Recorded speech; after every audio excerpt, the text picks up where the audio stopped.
Imagine करो, आपने gate exam दिया और उसी स्कोर की हेल्प से आप डायरेक्टली इंडियन एयरफोर्स का टेक्निकल ऑफिसर सिलेक्शन प्रोसेस के लिए शॉर्टलिस्ट हो जाओ। यस गाइस, इंडियन एयरफोर्स ने एक बहुत बड़ा अपडेट रिलीज किया है जो इंजीनियरिंग स्टूडेंट्स के लिए एक गेम चेंजर बन सकता है।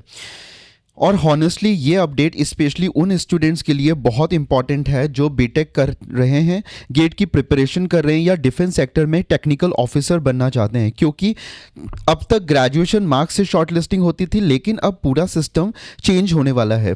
Hi everyone and welcome. Whether you are an engineering student, GATE aspirant और डिफेंस इंथुसियास्ट या simply future career options explore कर रहे हो, then this video is going to be very important for you. आज हम डिटेल में समझेंगे कि इंडियन एयरफोर्स का न्यू रिक्रूटमेंट अपडेट क्या है, गेट स्कोर का क्या रोल होगा, कौन सी ब्रांचेस एलिजिबल हो सकती है, सिलेक्शन प्रोसेस कैसा चलेगा और स्टूडेंट्स को अब क्या प्रिपरेशन स्ट्रेटजी रखनी होगी। तो सबसे पहले हम लोग बात करते हैं कि एक्चुअल अपडेट है क्या।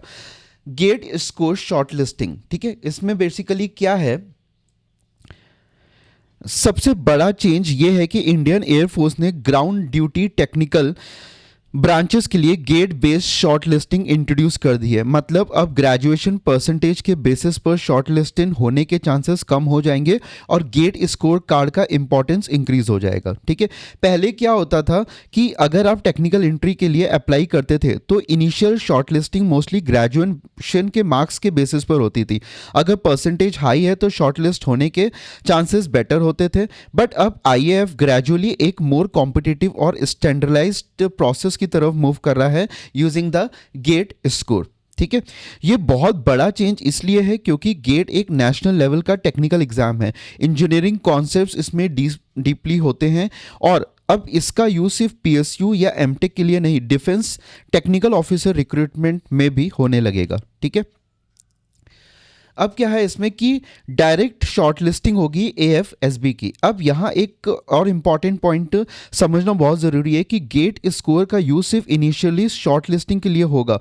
मतलब आप डायरेक्टली ऑफिसर नहीं बन जाओगे, आपको उसके बाद भी एएफएसबी या एसएसबी इंटरव्यू क्लियर करना होगा। ठीक है, नाउ एएफएसबी बेसिकली ना एयरफोर्स सिलेक्शन बोर्ड होता है और इसका प्रोसेस आर्मी और नेवी से एसएसबी एंट्रीज जैसे ही होता है। यहाँ टेस्ट होता है पर्सनालिटी, लीडरशिप, कम्युनिकेशन, साइकोलॉजी और ऑफिसर लाइक क्वालिटीज़ और ओवरऑल पर्सनालिटी डेवलपमेंट का। तो सिंपल लैंग्वेज में जो गेट स्कोर मतलब एंट्री का टिकट है, final selection AFSB performance plus medical plus merit के बेसिस में होती है। ठीक है, तो ये तो आपका सिलेक्शन हो गया। ठीक है, इंटरव्यू मैंडेटरी होता है, सिमिलर होता है नेवी और एंट्री के बेसिस में। और ठीक है, नाउ अब बात करते हैं स्कोप एंड एलिजिबिलिटी की। यहाँ पे अब बहुत स्टूडेंट्स का क्वेश्चन होगा कि सर क्या ये सिर्फ सीएससी स्टूडेंट्स के लिए है, मैकेनिकल एलिजिबल है, ईसी एलिजिबल है? गाइस अभी ना डिटेल नोटिफिकेशन पेंडिंग है, but generally ground duty technical branches multiple engineering disciplines को इंक्लूड करती है। जो कॉमन ब्रांचेस होती हैं जैसे कि कंप्यूटर साइंस, आईटी, इलेक्ट्रॉनिक्स हो गई, इलेक्ट्रिकल, मैकेनिकल, एरोनॉटिकल और कुछ और टेक्निकल स्ट्रीम्स एलिजिबल होती है डिपेंडिंग ऑन द वैकेंसीज।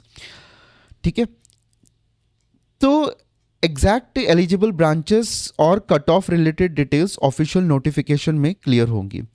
अब एफकेट का एंट्री स्टेटस क्या है? अब यहाँ एक कंफ्यूजन है।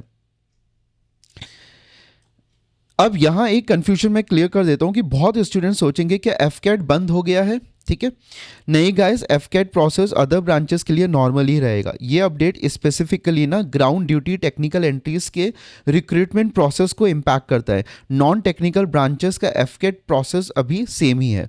अब करंट स्टेटस की अगर हम लोग बात करें तो अभी करंट सिचुएशन क्या है कि इंडियन एयरफोर्स करियर पोर्टल पर ऑफिशियली इंडिकेशन आ चुका है कि गेट बेस्ड शॉर्टलिस्टिंग इंट्रोड्यूस्ड होगी, लेकिन फुल जो डिटेल नोटिफिकेशन है अभी पेंडिंग है।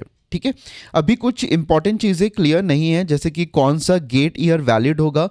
ठीक है, मल्टीपल स्कोर कार्ड्स एब्सेंट होंगे या नहीं, मिनिमम स्कोर क्या हो सकता है, ब्रांच वाइज क्राइटेरिया क्या होगा, ये सब डिटेल नोटिफिकेशन में क्लियर होगा। हॉनेस्टली गाइस, ये अपडेट ना इंजीनियरिंग स्टूडेंट्स के लिए बहुत पॉजिटिव है क्योंकि गेट का वैल्यू और इंक्रीज हो गया PSU plus M Tech plus research के साथ। डिफेंस टेक्निकल ऑफिसर पाथवे भी ओपन हो गया है, ठीक है। मतलब एक ही एग्जाम मल्टीपल करियर अपॉर्चुनिटीज़ दे रहा है। तो फाइनल एडवाइस मैं आपको देना चाहूँगा कि अगर आप इंजीनियरिंग स्टूडेंट हो और फ्यूचर में टेक्निकल फील्ड, गवर्नमेंट सेक्टर या डिफेंस ऑफिसर बनना चाहते हो ना, तो गेट प्रिपरेशन को सीरियसली कंसिडर करना चाहिए। आपको क्या ओपिनियन है कि इस न्यू एआईएफ अपडेट पर? क्या गेट बेस्ड शॉर्टलिस्टिंग बेटर है ग्रेजुएशन मार्क्स से?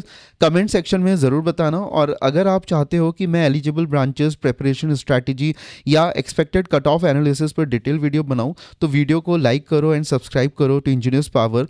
मिलते हैं नेक्स्ट वीडियो में। Thank you.